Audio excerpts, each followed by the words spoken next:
Саламатсыздар ма оқушылар? Балалар, бүгінгі сабағымызды бастайық. 38-ші сабақ музыкальные инструменты. Музыкалық аспаптар туралы болатын тақырып. Упражнение первое. Прочитать текст. Как Незнайка был музыкантом. Малыши и малышки очень любили музыку, а Гусля был замечательным музыкантом. Гусля. У него были разные музыкальные инструменты. Он часто играл на них. И малыши слушали музыку и хвалили его. Незнайка захотел, чтобы его хвалили, и решил стать музыкантом. Сначала он попробовал стать на балалайке, потом на скрипке, а потом сказал: «Они слишком тихо играют». Гусля дал ему большую медную трубу. «Вот это хороший инструмент», — обрадовался Незнайка. «Громко играет». Мына Незнайка деген бала қалай музыкант болды деген. Балалар өте музыканы жақсы көретін. Ал Гусля болса керемет музыкант еді. Оның неше түрлі музыкалық аспаптары болған еді. Әр түрлі аспаптарда ойнап, оны барлығы мақтайтын. И бір күні Незнайка, мына ұл бала, оны да біреу мақтап, мадақтау үшін музыкант болайын деп шешті. Бір күн ол балалайкада ойнайды, екінші күн скрипкада ойнап көреді. Үшінші күн айтады: бұлардың барлығы жай ойнайды екен, маған даусы қатты шығатын аспап керек деді. Сөйтіп Гусля оған мынандай үлкен медный трубаны, медтен жасаған трубаны береді. Сосын Незнайка қуанып кетеді: ой, рахат екен, мынадан мен үрлесе даусы қатты шығады екен деп қуанып кеткен екен. Ары қарай. Состав предложения. Сөйлем құрастыр дейді. Замени картинки словами и запиши предложение. Балалар, сурет берді. Суреттің орнына сөздерді қойып, сөйлем құрамыз қажет. Яғни, у соната домбыра.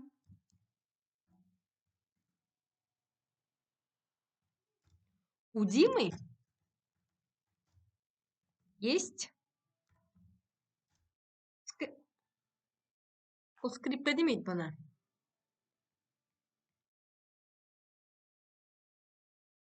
Гармошка дейді. У Ксении есть фортепиано.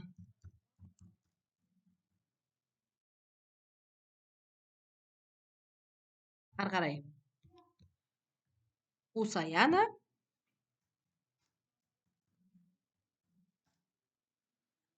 есть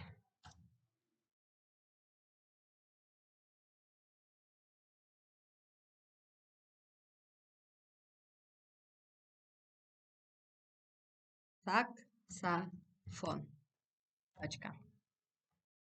Келесі жаттығуға кеттік.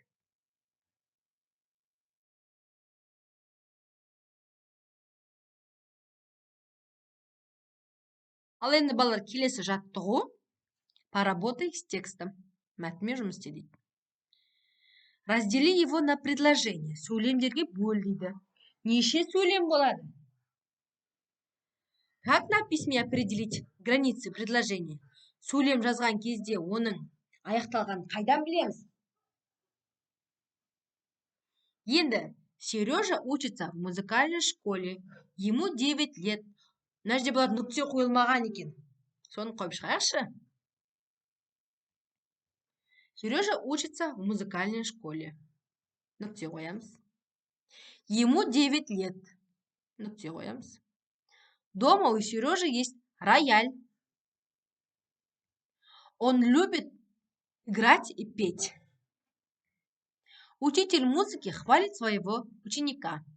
Балалар, бірдеңені ескеріп кетейін. Егер сөйлем аяқталғаннан кейін сөйлем барлық уақытта бас әріппен жазылады. Яғни, мына жерде сөзінің орнына үлкен әрпі жазылады. Мына жерде үлкен әрпі жазылады. Солай, барлық нүктеден кейінгі сөйлемнің басы бас әріппен жазылады. Ал енді балалар, айтып кеттім, мына жерде о әрпін бас әріппен жазамыз, о әрпін бас әріппен жазуымыз қажет. Ұмытып кетпейік. Ал енді үшінші сөйлемді көшіріп жаз дейді. Мына бірінші сөйлем, екінші сөйлем және үшінші сөйлем. Дома у Сережи есть рояль. Дома у Сережи дегенде у Сережи деген сөзге сұрақ қойшы. Дома у кого есть рояль? Дома у Сережи. Яғни дома у Сережи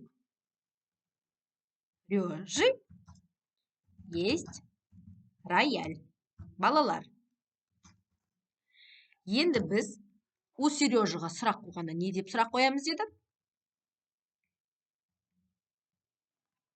У кого? Сұрақ қоямыз да, жауабы у Сережи. Енді балалар, мына сөйлемде бірінші әріпті үлкен әріппен жазады. Яғни дома бас әріппен және у Сережи дегенде Сережи бас әріппен жазылған. Неге с большой буквы жазылып тұр? Өйткені адамның аты, қаланың аты, елді мекеннің аты, өзен көлдердің аты бас әріппен жазылады. Сережа деген адамның аты болғандықтан бас әріппен жазулы тұр. Балалар, мыналарды ұмытып кетпейікші, мен жазып қойсайыншы сонда да. Жазып қоясыздар. Бас әріппен жазылмай тұр ғой. И мына жерде о дегенде бас әріппен жазылады. Кеттік келесі жаттығуға өтеміз. Проведи мини-исследование. Балалар, мына берілген мәліметтерді оқиық, есімізде сақтайық. Жетіген, мынау жетіген аспабы. Казахский музыкальный инструмент. Он имеет 7 струн и издает нежные печальные звуки. Жетіген, балалар, жетіген аспабы қазақтың ұлттық аспабына жатады. Оның 7 мынандай несі бар? Струны дейді ғой, қалай түсіндірсем екен струны. 7 мына жерде тұрған ақ сызықтағылар ше, домбыраның 2 шегі дейді ғой, шегі. Яғни жетігеннің 7 шегі болады, және ол өте жұмсақ және мұңды дауыс шығарады. Гусли русский музыкальный инструмент, он имеет много струн. Гусли издают нежные, ласковые звуки. Ал мына гусли аспабы бұл орыс халқының ұлттық аспабы. Оның өте көп шегі бар. Ол да өте жұмсақ әрі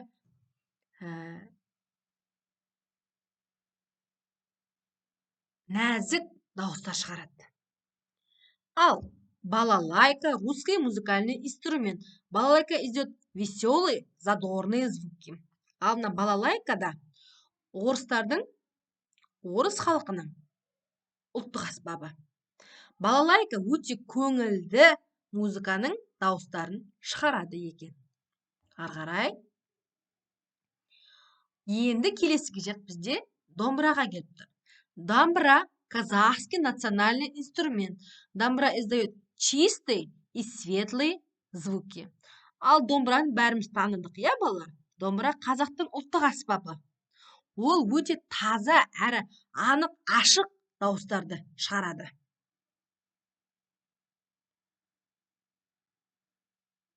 Осыларға өздеріңізге ұнаған бір музыканы аспапты тауып, соны түсінігін айтыңыздар, балалар. Бұл аспаптар қай жермен ұқсап тұр, қай жермен ұқсамай тұр. Қарайықшы, балалар. Енді балалайка мен домбыра ұқсайды, гусли мен жетіген ұқсайды. Тағы да қандай ұқсастар байқап тұрсыздар? Найди в тексте выделенные слова. Қарамен жазылған сөздерді тап дейді. Олар қандай іс-қимылмен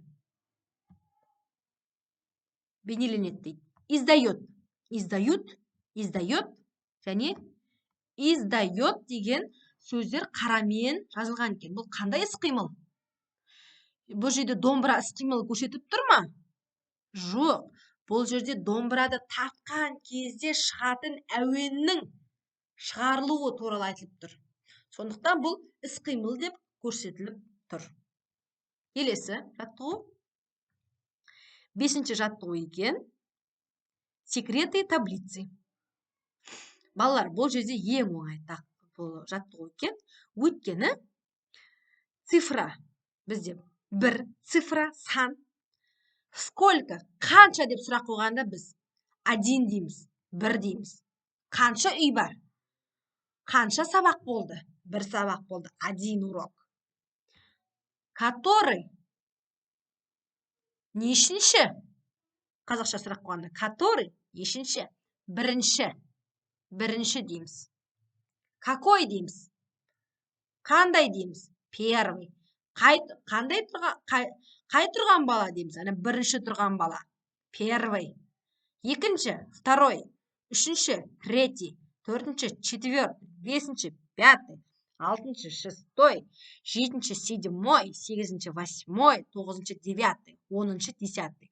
Балалар, сіздер дене шынықтыру сабағына барған кезде саналасыздар ғой, иә? Қалай саналасыздар? 1, 2, 3 деп саналасыздар ма? Немесе бірінші, екінші, үшінші деп саналасыздар ма? Есіңізде түсіріңіздерші. Келесте саналып жатқан кезде естеріңізге түсіріңдер. Егер сіз 1, 2 деп саналатын болсаңыздар, онда 1, 2, 3, 4, 5 деп сөйтіп саналып жатырсыздар. Қанша екендігіңізді. Ал нешінші тұрғаныңды білу үшін сен мектепте классыңда неше оқушы бар екен білу үшін, сколько человек в классе, надо считаться так. 1, 2, 3, 4, 5. А если хочешь нешінші болып тұрғаныңды білгің келсе физкультурада, онда сен бірінші, екінші, үшінші, яғни 1, 2, 3, 4 деп санап жүргізесіздер. Түсіндіңіздер ме? Түсінікті айттым деп ойлаймын. Түсінбесеңіздер, неге жазып кетіңіздер комментарийға. Келесі жаттығу. Обоснуй. Раздели музыкальные инструменты на 2 группы. Запиши их.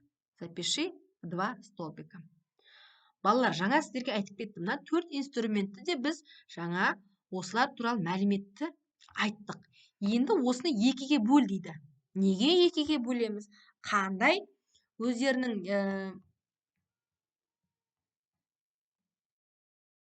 ұқсастықтарына байланысты 2-ге бөліп отыр. Соны да анықтап айтуымыз қажет. Меніңше, мына бірінші столбикке ол домбырамен балалайка жатсады. Балалайка. Ал мына столбикке жетігенмен гусляны жатқызар едім. Неліктен? Өйткені домбыра мен балалайка екеуі ұқсас. Екеуінің тек қана басында біреуінікі дөңгелек, екіншісі осындай үшбұрышты болып келген. Бас жағы, ұстайтын жері, формалары, размерлері ұқсайды.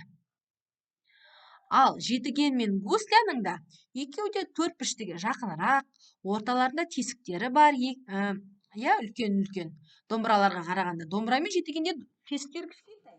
Және екеуінің размері төртбұрыштыға келеді. Және олардың ішектері де көп.